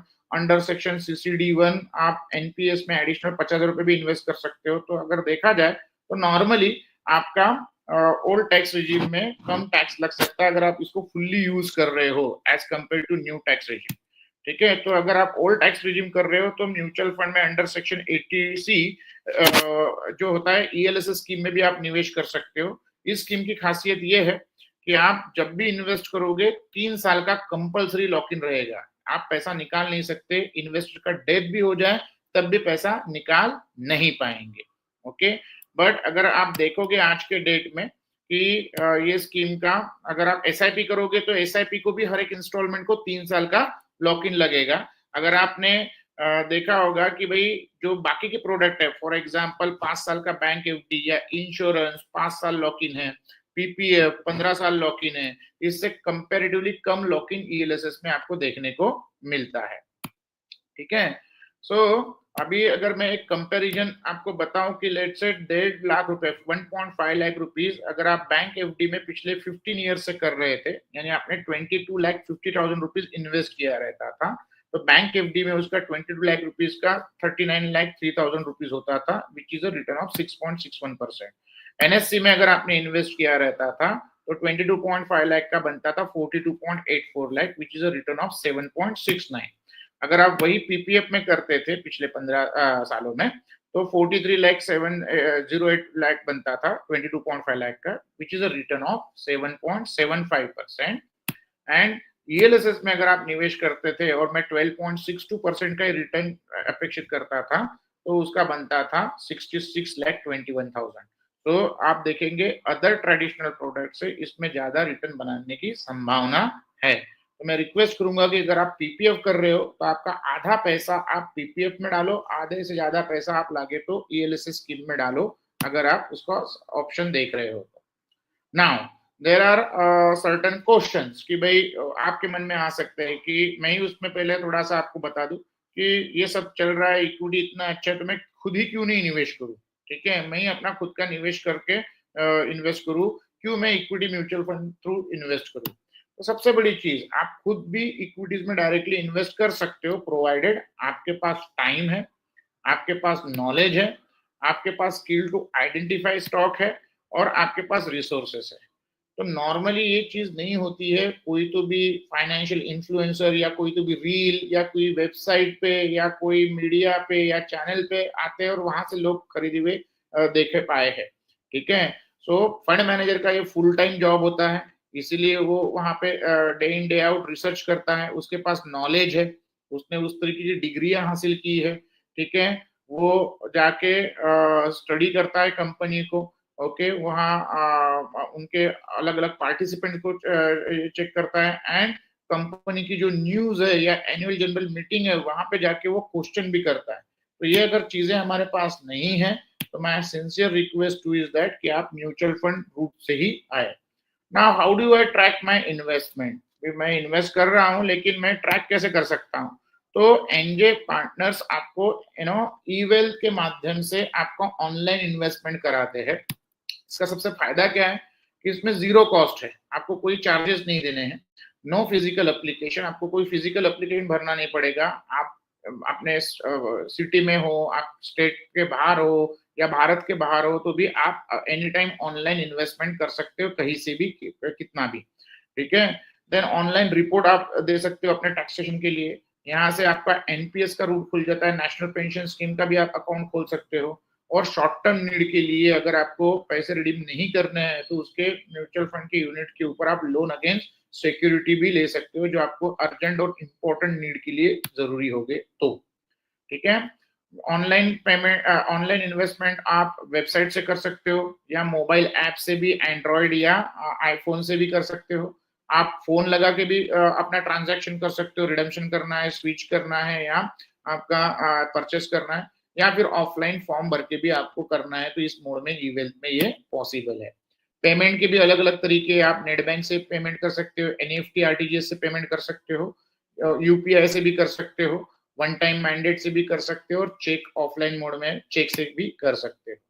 सो अगर देखा जाए ये सब चीजों के बारे में मैं अगर बताऊं तो अगर जो हमने अभी 45-50 मिनट में देखा वो है कि म्यूचुअल फंड सही में सही है, इसीलिए आज के डेट में ये सब लोग जो है वो उसका प्रचार और प्रसार कर रहे हैं। So with this I would like to end here. जो हमने समरी में देखा 50 मिनट में हमने क्या देखा कि इन्वेस्ट रेगुलरली, जितने रेगुलर इन्वेस्ट कीजिए, रुक के फिर बाद में इन्वेस्ट करता हूँ ऐसा मत कीजिए, डिले मत कीजिए, invest in right asset class, ऐसी जगह निवेश कीजिए जो महंगाई के ऊपर काबू पा सके। लॉन्ग टर्म इक्विटी की जब बात करते हो तो लॉन्ग टर्म 5-6 साल के ऊपर इन्वेस्ट कीजिए और वो किसी फाइनेंशियल नीड के साथ मैप कीजिए, आपका बच्चों का पढ़ाई, अपना रिटायरमेंट या बच्चों की शादी या ऐसा कोई भी गोल जो 6-7 साल के ऊपर आए। ओके, जितने जल्दी चालू कर सकते हो उतने जल्दी चालू कीजिए, बिकॉज वो आपको पावर ऑफ कंपाउंडिंग का बेनिफिट देता है। जैसा हमने देखा यहाँ पे कोई शुभ दिन या अशुभ दिन नहीं होता। बदनसीब इन्वेस्टर भी लॉन्ग टर्म में पैसा कमाता है, खुश नसीब भी इन्वेस्टर कमाता है, और एसआईपी इन्वेस्टर तो लॉन्ग टर्म में ऐसे रिटर्न जनरेट करता है। ठीक है।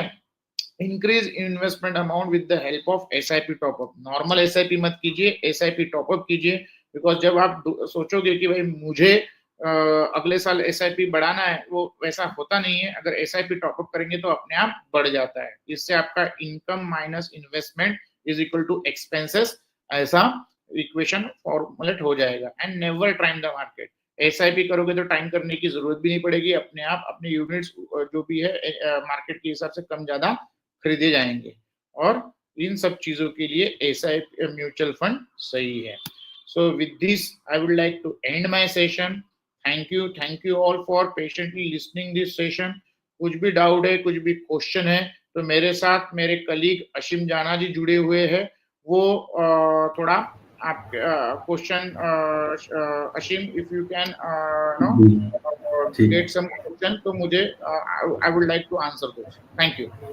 या तो सबसे पहले स्वप्निक जी आपका बहुत बहुत धन्यवाद। तो आपने अपना समय निकाला, अपने इनवैल्यूएबल इंसाइट और एक्सपर्टाइज को हमारे साथ शेयर किया। आई होप सभी निवेशकों के लिए ये इंसाइट बहुत यूजफुल होगा to take their decisions on investing. और मैं अपने निवेशकों का भी सर बहुत आभार व्यक्त करना चाहता हूँ। बहुत सारे निवेशकों ने बहुत सारे कमेंट्स किए हैं, थैंक गिविंग मैसेज किए हैं, बहुत सारे क्वेश्चंस भी आए हैं। और मैं अर्ज करता हूँ कि जितने भी निवेशक हैं और एक 5-10 मिनट रुकें, ताकि ये जो इंटरेस्टिंग क्वेश्चन मैं सर से पूछने वाला हूँ वो सबका जवाब आप लोग सुन पाए। तो स्वप्निल जी, पहला एक क्वेश्चन आया था कि मेरे पास कुछ वन टाइम इन्वेस्टमेंट करने के लिए पैसा है, बट मैं कंफ्यूज हूँ कि मैं रियल स्टेट में पैसा डालूं या म्यूचुअल फंड में पैसा डालूं for my long term goals. मेरे ख्याल से मल्टीपल गोल्स है, तो गोल्स लिखा है। जी, तो इनमें से क्या ऑप्शन बेटर रहेगा, आप क्या सजेस्ट करते हैं? ओके। तो पहले तो यू नो मैं फिर से अपना एक स्क्रीन शेयर करना चाहूंगा। Please let me know. मैं एक थोड़ा दूसरा अपना ओल्ड प्रेजेंटेशन है उसके बारे में बताना चाहूंगा। ठीक है ना? दिख रहा है अशीम आपको स्क्रीन? जी सर, फुल स्क्रीन में थोड़ा कर दीजिए। अच्छा, फुल स्लाइड स्क्रीन से। में चाहिए। ओके, ठीक है, अब दिख रहा है? जी ओके। जी तो सर। पहले हम ना, ये मैं नॉर्मली बात नहीं करता, लेकिन मैं आपको थोड़ा सा ओल्ड डेटा है इसलिए मैं बता रहा हूँ कि भाई, और ये रिलेवेंट भी है। तो पहला अगर आप देखेंगे लॉन्ग टर्म में मार्केट कैसा चलता है, सेंसेक्स की बात हो रही है, तो 1991 से लेकर 2023, ओके, ये बहुत लंबा समय है। अगर आप देखा जाए तो 32 साल का समय है। ओके, इसमें सेंसेक्स 982 से 58,992 पे पहुंच गया। Okay, which is a growth of 13.57%। वो इसलिए बढ़ा है, ये ब्लू लाइन सेंसेक्स है, और ये रेड लाइन जो है ना वो आपका प्रॉफिट है। ओके, तो ये इसलिए हुआ क्योंकि कंपनियों के मुनाफे भी इसी दौरान 12.5% से बढ़े। ठीक है, तो ये जो रेड लाइन और ब्लू लाइन है, इनको साथ में चलना चाहिए। अगर ब्लू लाइन ऊपर चली गई और प्रॉफिट नीचे, तो सेंसेस को नीचे आना ही पड़ता है। ये हमने एक बार नहीं बहुत बार देखा है। ठीक है, इनफैक्ट अभी भी जो मार्केट नीचे गिरा है तो बिकॉज प्रॉफिट कम थे और मार्केट ऊपर चला गया था, इसकी वजह से वो नीचे गिरा है। ओके, सो यही ट्रेंड फ्यूचर में काम आएगा। ठीक है, तो फॉर एग्जांपल अभी हम फिर से बैक टू बेसिक जाते हैं कि भाई किसी कंपनियों के शेयर प्राइस कब बढ़ेंगे। ओके, तो अभी एग्जांपल ले रहा हूँ, ये कोई रिकमेंडेशन नहीं है, please for sake of example हम ले रहे हैं। ठीक है, इसलिए अंडरस्टैंड कीजिएगा, क्योंकि समझाने के लिए मुझे एक एग्जांपल लेना पड़ेगा। तो फॉर एग्जांपल टाटा मोटर्स का अगर मैं बात करता हूँ, शेयर प्राइस बढ़ना है, तो उस लॉजिक के हिसाब से कब बढ़ेगा लॉन्ग टर्म में उस कंपनी का शेयर प्राइस? जब टाटा मोटर्स के कंपनियों के प्रॉफिट बढ़ेंगे। बराबर है? ओके, अब प्रॉफिट बढ़ने के लिए अशीम उसको क्या करना पड़ेगा? टाटा मोटर्स को बिजनेस बढ़ाना पड़ेगा, सेल्स ज्यादा होना बढ़ाना चाहिए। पड़ेगा। अगर वो सेल्स बढ़ाना है तो प्रोडक्शन बढ़ाना पड़ेगा। प्रोडक्शन क्यों बढ़ेगा? डिमांड बढ़ेगी तब बढ़ेगा। डिमांड है। डिमांड कब बढ़ेगी? परचेसिंग पावर बढ़ेगा तब बढ़ेगी। अर्निंग कब बढ़ेगी? परचेसिंग पावर कब बढ़ेगा? जब लोगों के पास पैसा आएगा खरीदने के लिए, तब वो खरीद पाएंगे या डिमांड कर पाएंगे। और अर्निंग कब बढ़ती है? जब जॉब अपॉर्चुनिटीज मिलेंगी, जो यानी बिजनेसेस चलने लगेंगे। और एक देश में जॉब अपॉर्चुनिटीज कब आती है?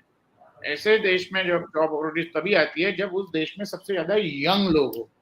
तो आज के रिसर्च के हिसाब से ऑलमोस्ट 73 करोड़ जनता जो है ना, वो मिलेनियल और जेनजी है। मिलेनियल यानी जिनका जन्म 1981 के बाद हुआ है, ओके, और 1995 तक के हुआ है। और जिलेनियल यानी जिनका जन्म 1996 से लेके 2012 तक के हुआ है, ओके। तो 35 एंड 37 करोड़ रिस्पेक्टिवली ये लोग हैं। तो ये लोग क्या कर रहे हैं आज के डेट में? जॉब पे है। जॉब पे है तो उनके पैसे कमा रहे हैं। पैसे कमा रहे हैं तो क्या करेंगे? परचेस, कुछ ना कुछ डिमांड करेंगे। आपने और हमने क्या किया था जब जॉब पे लगा था, पहला सैलरी लगा था? तो गाड़ी खरीदी थी, गाड़ी खरीदी, मोबाइल खरीदा था, लैपटॉप खरीदा था, घर खरीदा था, कार खरीदा था। तो उसकी वजह से डिमांड बढ़ेगा। डिमांड बढ़ेगा तो प्रोडक्शन बढ़ेगा। प्रोडक्शन बढ़ेगा तो सेल बढ़ेगा। सेल बढ़ेगा तो कंपनी के मुनाफे बढ़ेंगे और शेयर प्राइस बढ़ेंगे। ठीक है, तो ये एक चीज मुझे समझानी थी पहले। अब आते हैं धीरे से रियल एस्टेट के ऊपर। Okay, I am no comparing नहीं कर रहा हूं मैं, जस्ट एक एनालॉजी बताने की कोशिश कर रहा हूं कि आपके साथ ही मैं एक एग्जांपल लेता हूं अश्विन, कि आपको एक घर खरीदना है, एक अंदाजा, ठीक है? तो कितने रुपए का आता होगा वो घर अंदाजन? 2 1 BHK करोड़, में 3 BHK 1 करोड़ इन पुणे। 1 करोड़, ठीक है। अभी एक 1 करोड़ का आपने घर खरीद लिया, बराबर है। अब वो घर आपको 20 साल बाद बेचना है, रियल एस्टेट आपने बेचना है। तो अंदाजन क्या लगता है आपको कि कितना रुपए में जाएगा 20 साल बाद? सर मेरे हिसाब से कुछ 4 से 5 करोड़। आप 5 करोड़ बोल रहे हो। कोई, मैं ऑडियंस में से अगर पूछना चाहो तो कितना, मैं एक बात करूं, 7 करोड़ कर लूं? ठीक है, ओके। 7 करोड़ का अगर घर बेचने जाएंगे तो 7 करोड़ यानी मेरा रिटर्न कितना बना? 10.21। ओके। अब मजे की बात यह है कि अगर आपको 1 करोड़ का घर खरीदना है, ओके, तो आप पूरा 1 करोड़ डाउन पेमेंट करोगे क्या? नहीं, लोन लूंगा।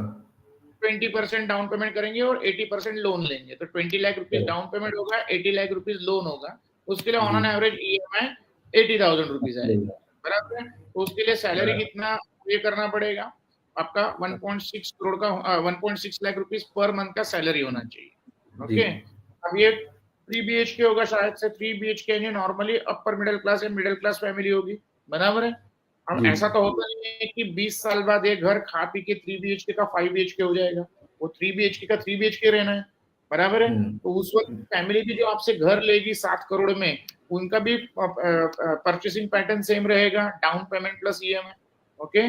तो अभी 70 लाख का 7 करोड़ का अगर आपको डाउन पेमेंट करना है, यानी कितना करना पड़ेगा? 1.4 करोड़ उनको डाउन पेमेंट करना पड़ेगा आफ्टर 20 ईयर्स, ओके। पॉसिबल है? मैं बोलता हूँ पॉसिबल है।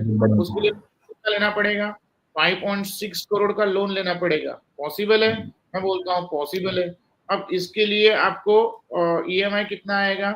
5 लाख रुपए का आएगा। इंटरेस्ट रेट घट जाएंगे, 4 लाख रुपए का आएगा। 4 लाख के लिए आपका सैलरी कितना होना चाहिए महीने का? कम से कम 8 लाख रुपए। अब आप मुझे बताओ कि 1.6 लाख रुपीज पर मंथ का सैलरी 8 लाख रुपया महीना करना है सपोज, तो कौन सा सेक्टर कर पाएगा? गवर्नमेंट सेक्टर की प्राइवेट सेक्टर? प्राइवेट में तो सर इतना ग्रोथ नहीं लग रहा है, लेकिन हाँ बिजनेस करना पड़ेगा इसके लिए। गवर्नमेंट तो कर ही नहीं पाएगा ना। गवर्नमेंट सैलरी आई पॉसिबल ही नहीं है। थिंक प्राइवेट पॉसिबल है रिलेटिवली, ठीक है। गवर्नमेंट में तो हमेशा वो वेतन आयोग लगता है, 7वां 8वां लगेगा, तभी होता है, ओके। अब आप मुझे बताओ कि ये 8 लाख रुपए का सैलरी ग्रो करना है, यानी कम से कम 9-10% से उसको ग्रो करना पड़ेगा सैलरी, बराबर है, ओके। तो कौन सा कंपनी करता है? Profit making company salary grow करता है कि loss making company salary grow करता है? बट ऑब्वियस जो कंपनी पैसा बना रही है वही सैलरी भी बढ़ाएगा, बराबर है। तो अगर किसी कंपनी को सैलरी 9% से ग्रो करनी है, ओके, तो उसका प्रॉफिट 9% से ऊपर बढ़ना चाहिए कि कम बढ़ना चाहिए?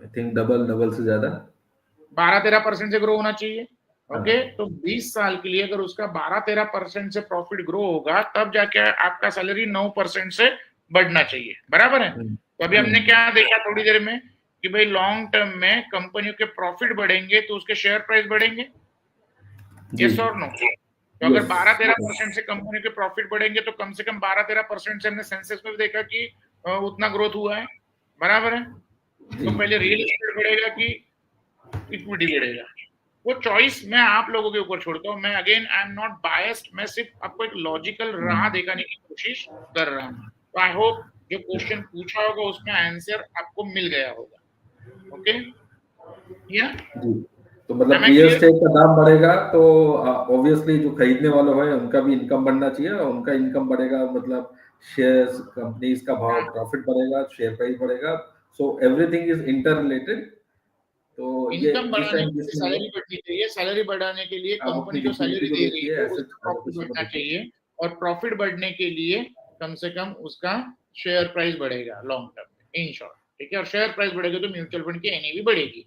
ठीक है जी, या नेक्स्ट क्वेश्चन। एक थोड़ा-सा अलग से क्वेश्चन है, ये है कि मैं म्यूचुअल फंड में निवेश करना चाहता हूँ, बट आई एम अनश्योर, या वो डिसाइड नहीं कर पा रहे हैं कि वो किसी डिस्ट्रीब्यूटर के थ्रू निवेश करें या डायरेक्ट प्लान म्यूचुअल फंड में निवेश करें। ओके या तो म्यूचुअल फंड में डायरेक्ट प्लान होता है, जहां पे एक्सपेंस रेशियो कम होते हैं, वहां पे आपको जाके डायरेक्टली कंपनी के साथ डील करना पड़ता है।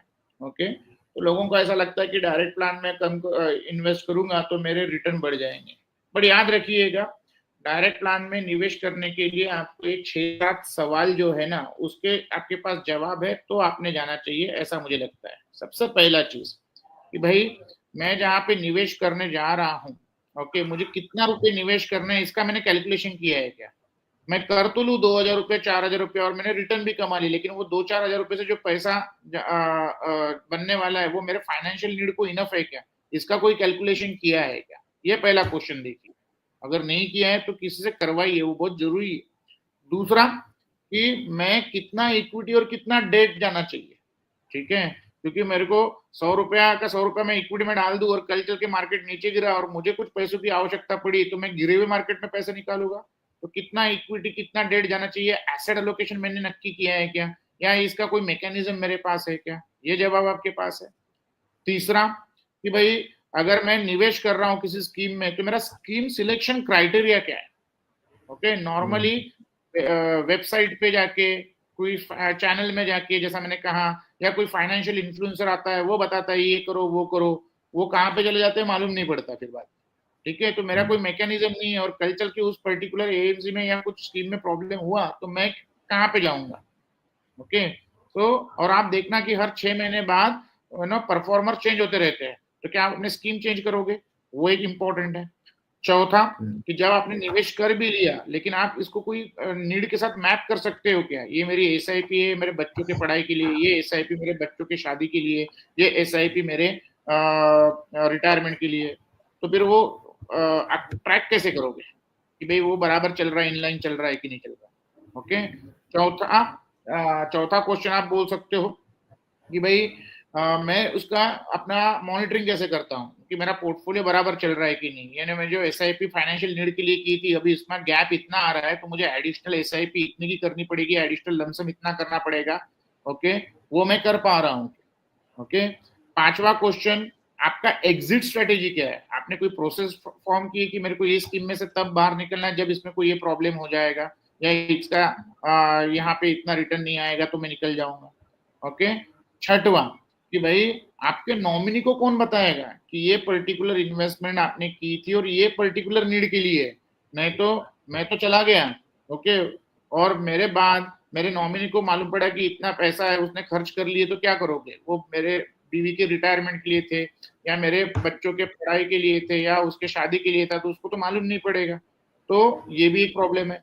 और सातवां, ये जब हम घर बनाते हैं, ओके, तो उसके लिए आर्किटेक्चर लेते हैं, घर को अच्छा दिखना है, सजाना है, तो हम इंटीरियर बनाते हैं, खुद का केस खुद नहीं लड़ते, उसके लिए एडवोकेट करते हैं। और अपना है ना, अगर बदन में दर्द होता है, छाती में दर्द होता है या सर में दर्द होता है तो हम गूगल में ही सर्च करते हैं कि which is a best medicine, हम डॉक्टर के पास जाते हैं। तो इन सब चीजों के लिए अगर हम प्रोफेशनल हायर करते हैं तो मुझे लगता है कि ये भी एक बहुत प्रोफेशनल जॉब है, जहाँ पे आपका पैसा कम नहीं होगा उल्टा बढ़ जाएगा, बिकॉज एक प्रोफेशनल ये सब चीजों के लिए, पर्टिकुलरली एनजे पार्टनर जिन्होंने आज आपको इनवाइट किया है ना, ये सभी चीजों के आंसर उनके पास है, ये उनका फुल टाइम काम है, ये उनके लिए सीरियस काम है। तो आप उनसे अगर निवेश करोगे तो ऑब्वियसली इन चीजों के आंसर आपको मिलेंगे और आप लंबे समय तक के टिक रहोगे। बिकॉज मार्केट नीचे जाता है ना, तो मैक्सिमम सेबी के ये भी आते हैं, रिपोर्ट्स आते हैं कि इतने लोगों ने रिडीम किया 3 साल के अंदर, 2 साल के अंदर, 4 साल के अंदर। इसमें अगर आप देखोगे तो मैक्सिमम डायरेक्ट प्लान में इन्वेस्ट करने वाले इन्वेस्टर होते हैं, बिकॉज दे आर क्लूलेस। ठीक है, बट यहाँ पे आपको एक गाइडिंग पॉइंट रहेगा, हेल्पिंग हैंड रहेगा एंड डोर स्टेप सर्विस रहेगी। तो इसकी वजह से आपका लंबे समय तक के रुकना थोड़ा बहुत सुनिश्चित हो सकता है। आई होप मैं आपका आंसर कर पाया। जी जी जी। सर एक क्वेश्चन है सिस्टमैटिक विड्रॉल से रिलेटेड, कि वो एक वन टाइम निवेश करना चाहते हैं और उनका कहना है कि दो ऑप्शन है म्यूचुअल फंड में, या तो मैं डिविडेंड प्लान ले लूं और महीना या क्वार्टरली मुझे डिविडेंड आ जाए, और दूसरा या तो मैं सिस्टमैटिक विड्रॉल के थ्रू, रिडम्पशन के थ्रू पैसा लूं। तो दोनों में से कौन सा प्लान उचित है और उसका टैक्स इम्प्लीकेशन क्या रहेगा? ओके ओके, सो 2 मिनट, मेरा स्क्रीन शेयर हो पाएगा फिर से एक बार? हाँ सर, आ रहा है शायद। Yes it is. ओके, तो ये नॉर्मली ऑब्वियस क्वेश्चन होता है, इसलिए मैं ये शीट खोल के रखता हूँ मेरे प्रेजेंटेशन में। तो अभी एग्जांपल लेते हैं कि म्यूचुअल फंड में पहले टैक्सेशन क्या होता है वो देखते हैं। म्यूचुअल फंड में 2 टाइप के टैक्सेशन होते हैं। एक होता है 3 टाइप के टैक्सेशन होते हैं। एक होता है डिविडेंड के ऊपर टैक्स और एक होता है गेन के ऊपर टैक्स। अब गेन में 2 पार्ट होते हैं, एक शॉर्ट टर्म, एक लॉन्ग टर्म। ओके, तो हम नॉर्मली इक्विटी म्यूचुअल फंड की बात करते हैं। तो इक्विटी म्यूचुअल फंड में 12 महीने के अंदर अगर आप पैसा निकालते हो तो उसे शॉर्ट टर्म कहेंगे। और जो भी पैसा आप निवेश करोगे, फॉर एग्जांपल 1 लाख रुपीस डाला और 1 लाख का 1,50,000 रुपीस हुआ, तो बढ़े हुए 50,000 पे आपको टैक्स भरना है, दैट इज गेन। ओके, ना कि पूरे 1,50,000 पे टैक्स भरना है। Okay, point number 1। अब 12 महीने के अंदर अगर ये पैसा होता है तो वो शॉर्ट टर्म गेन कहलाएगा, और 12 महीने के बाद अगर होता है तो उसे लॉन्ग टर्म गेन कहते हैं। ओके, तो शॉर्ट टर्म कैपिटल गेन जो है आज के डेट में वो आपका 20% है, बराबर। Okay, and long capital gain जो है वो 1.25 लाख के ऊपर आपका 12.5% है। 1.25 लाख के गेन के ऊपर कुछ टैक्स नहीं लगेगा, और आपका जो भी उसके ऊपर का पैसा होगा उसके ऊपर आपको टैक्स लगेगा। तो डिविडेंड है, डिविडेंड में कैसा होता है कि dividend will be added to your income, और आप अगर 10% टैक्स ब्रैकेट में 10% के हिसाब से, 20% है तो 20% के हिसाब से, और 30% है तो 30% के हिसाब से आपको टैक्स लगेगा। अभी समझते हैं कि भाई लोगों का कंफ्यूजन क्या है कि सपोज मैंने एक एग्जांपल लेते हैं कि 40 लाख रुपए डाला, 20 लाख रुपया निकाला। ओके, सॉरी 20,000 रुपया निकाला, तो 2,40,000 रुपीज पर एनम निकाले, तो मुझे वो 2,40,000 पे टैक्स भरना पड़ेगा ऐसा लगता है।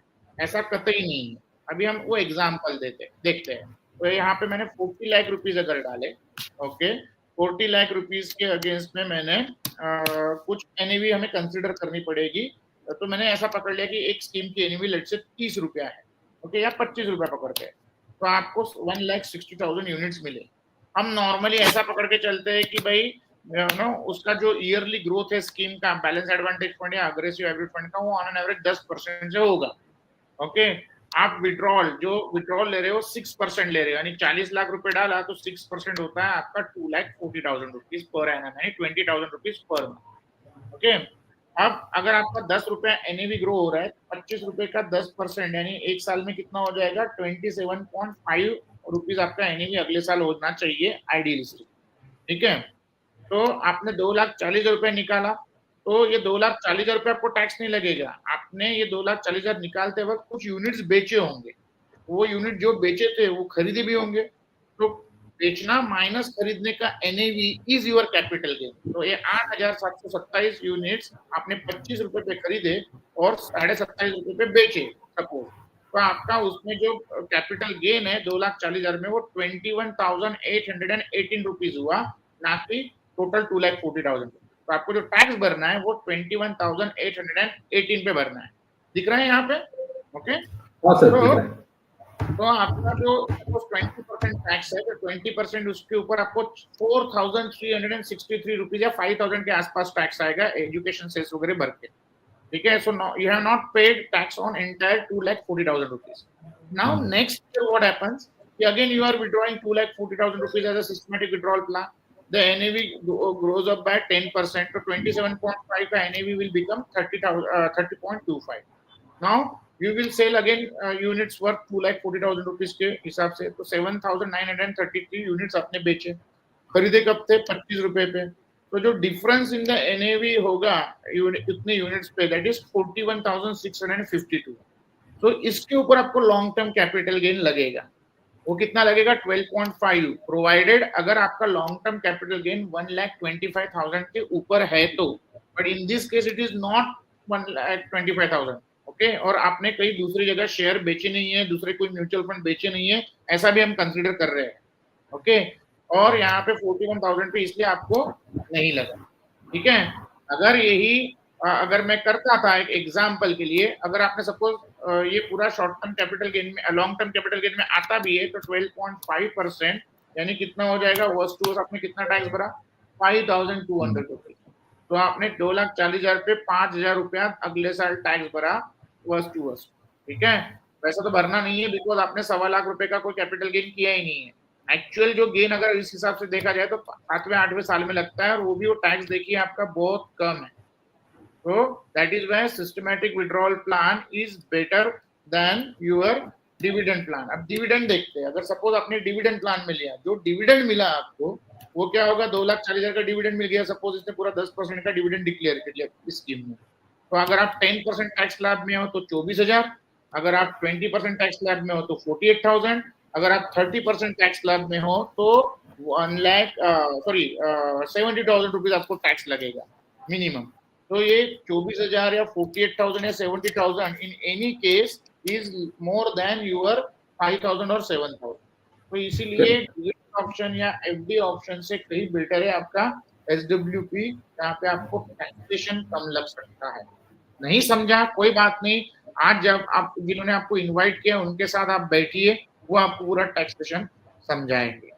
ओके, बट मैं आपको विथ कैलकुलेशन समझाने की कोशिश कर रहा हूँ. ठीक है शिव? जी सर. बिकॉज टाइम बहुत हो रहा है. ओके, 1.5 घंटा हो चुका है. तो आई थिंक लोगों को बोर ना हो. ओके, आई होप मैं आपको कुछ वैल्यू ऐड कर पाया, आपको समझा पाया. ठीक है.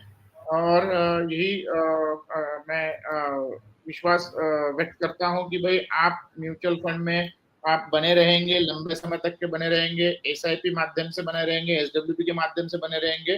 That will be real piece of mind. मैंने अपने प्रेजेंटेशन का टॉपिक बनाया था. तो हर फेज में ये होता है, एक एसेट क्लास का टाइम होता है. ठीक है. बट इक्विटी ऐसा एसेट क्लास है कि आप किसी भी कंट्री का इक्विटी का लॉन्ग टर्म रिटर्न देखोगे, वो उसके डेट से या अदर एसेट क्लास से अच्छा ही रिटर्न आते हुए दिखा होगा. So on this note, I would like to end this session. Okay. Thank you for joining this session. Thank you for giving your valuable time. आप log out कर सकते हैं. Thank you. Thank you, Swapnil ji, and thank you all the investor for be engaging and active. So please do connect with our distributors and take the help of angel sales teams. Thank you. Thank you, sir. Sure. Good night.